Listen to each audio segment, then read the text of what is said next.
If you don't get serious about your money, you're never gonna get serious money. I don't know when you started managing your money, but for me, it all started in my early 20s when I moved abroad to do a PhD. I got a scholarship that paid a yearly stipend of 18,000 euros. I thought that getting 1,500 per month was great money, and that was the richest I've ever felt. However, within a few months, I realized that I wasn't rich at all. In fact, my PhD stipend was below minimum wage. And if I wanted to visit my family back in Brazil, a plane ticket would cost me over a half-month salary. That's when I realized that if I wanted to save money while still traveling around the world, I would have to use my money very smartly. To be honest, it felt a little impossible until I started studying personal finance and, most importantly, applying what I learned. And fast forward to when I finished my PhD,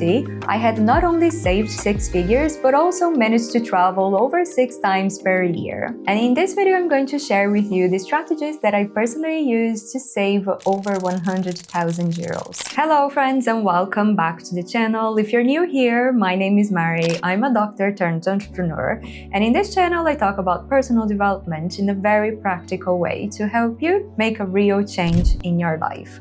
Today I'm sharing valuable tips on personal finance that I wish I had known in my early 20s when I started managing my finances. I'll be sharing more videos on personal finance, so make sure to subscribe to my channel so you don't miss out on my new videos. And I came across the work of the personal finance expert and author Ramit, Sethi, who frames our problems into a math problem and a drama problem. And here's the spoiler alert: the math problem is actually the easy one to solve. Next, I'll share Ramit's personal finance advice and what I actually did to save 6 figures while living my rich life.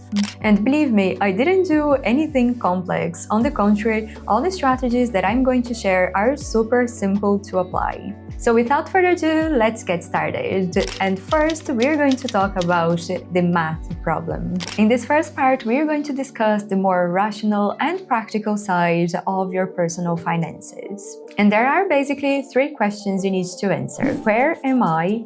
Where do I want to be? And what's my plan? At the start of 2018, I got this new notebook and I answered these 3 questions on one single page. And this one-page summary was probably one of the most important things I did in my 20s for my personal finance. I didn't know it at the time, but doing that exercise was a turning point in my financial life.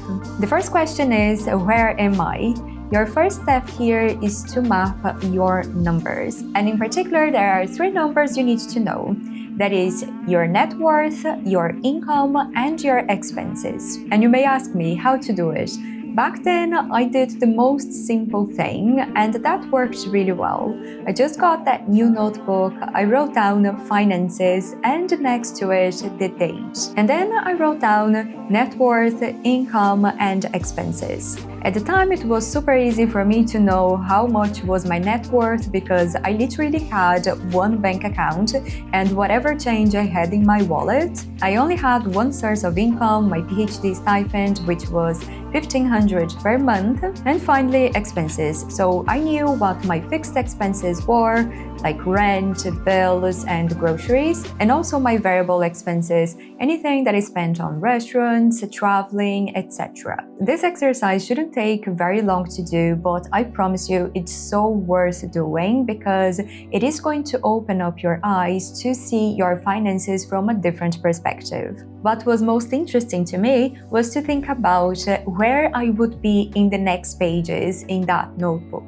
And now, 7 years later, I appreciate it so much when I look back to those numbers because it really makes me appreciate how far I've come. Over the years, my personal finance system evolved, and now I use my personal finance master tracker. It is a super simple spreadsheet that I update every single month to track my finances, including my net worth, income, expenses, and also portfolio of investments. And having that spreadsheet gives me so much peace of mind. I can't put it into words because I have a clear understanding of everything that's going on in my financial life. If you feel stressed about your financial life, this is the number 1 thing you need to do. And if you're thinking, Maddie, I don't have much money. Well, when I started, I didn't have much money either. And that was the single most important action that I did to actually build my financial life. If building your financial security is something you want, this is what you need to do. This is the first step you take. My personal finance master tracker is currently available to all members of the Life Mastery Club, which is my personal growth community. Every month we have a different theme, and the month of March is going to be dedicated to sorting out our finances. We're going to have a no spend challenge that we're going to do as a group, and we also have weekly tasks that we're going to do to tackle each area of our finances. If you want to learn more about the Life Mastery Club, definitely make sure to check out the link in the description and join the waiting list to be the first to know when the club is open for new members, and everyone on the waiting list gets exclusive benefits. The second question is, where do I want to be? So once you have clarity on the figures from the previous exercise, it is much easier for you to set a realistic goal. And that was exactly what I did. I looked at my income and expenses and did some quick maths to see what was reasonable for me to save within the year. And that's how I set my first financial goal in my entire life. And up until this day, it is pretty much how I do it. Finally, the third question, what is my plan? And answering this was the most important thing that I did. You know, our human brains are hardwired to look at all that is wrong, to look for all the problems. But instead of focusing on the problem, we need to look at solutions. So when you ask yourself, what is my plan? Your brain will be looking for answers. And the simple rule here is to earn more, spend less, and make your money work for you in that order. So first is earn more money. And the reason why earning more money is your top priority here is because, as Ramit says, there is a limit to how much you can cut, but there is no limit to how much you can earn.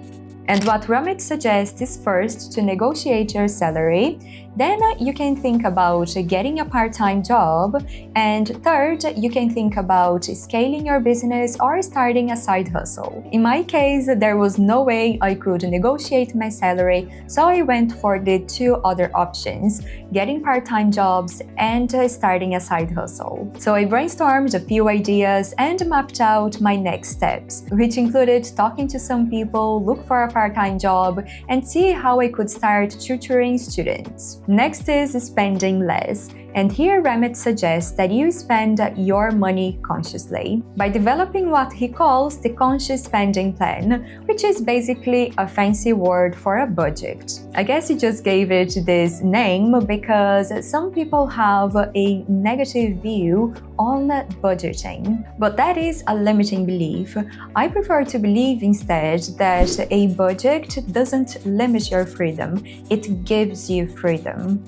To create my budget, I looked at my expenses for the past 3 months. Then I grouped my expenses into 4 categories: fixed costs, variable spending, investments, and savings. And to finalize my ideal budget for the coming months, I took into account Ramit's suggestions and also what my previous expenses were. And if you want to set up a budget for the different spending categories, you can also do so using Revolut, which is the main debit card I've been using for the past 5 years. I try to simplify my finances as much as possible, so I just use that one card and it keeps track of all my transactions. It automatically organizes my expenses into different categories, making it super easy for me to keep track of my expenses and know exactly where my money is going without having to do any extra work. They offer a pretty competitive interest rate, so I leave pretty much all my money in the savings account there. It is so easy to use because I can withdraw or deposit money there anytime. I'll leave a link in the description so you can check out Revolut. It really is a no-brainer, so you're welcome for this tip. So next, let's talk about the drama problem. And this is the most common problem people have. People tend to think that their problem is that they don't have enough money. And believe me, it doesn't matter how much money you make, you will always think you're not making enough money. And that's because there are no limits to how much money you can spend. Once you spend more money monthly, you will want to spend more and more. And that is called lifestyle inflation. So if your income goes up, but your expenses go up in the same proportion, you're actually gonna continue in the same financial situation. So most people tend to think they have a math problem. They're just not earning enough money. However, in reality, what they have is a drama problem, which is that they don't know how to deal with the money that they have. You've probably seen this where people win the lottery and just a couple of years later, they are actually in the same situation as they were before. Because their problem wasn't lack of money, it was actually a lack of financial management skills. And to address our drama problem, the first thing we need to do is to figure out what our rich life is. And that is because it's going to help you figure out what you actually value, what things are actually important to you, and most importantly, what are the things you love to do with your money. A rich life means you can spend extravagantly on the things you love, as long as you cut costs mercilessly on the things you don't. So I took some time to reflect on what my rich life looked like. And for me personally, that involved traveling around the world and spending time with my family. And having clarity on that was super important because it helped me spend my money more intentionally. Looking at my expenses, I knew that eating out and ordering food could easily cost me 300 euros per month.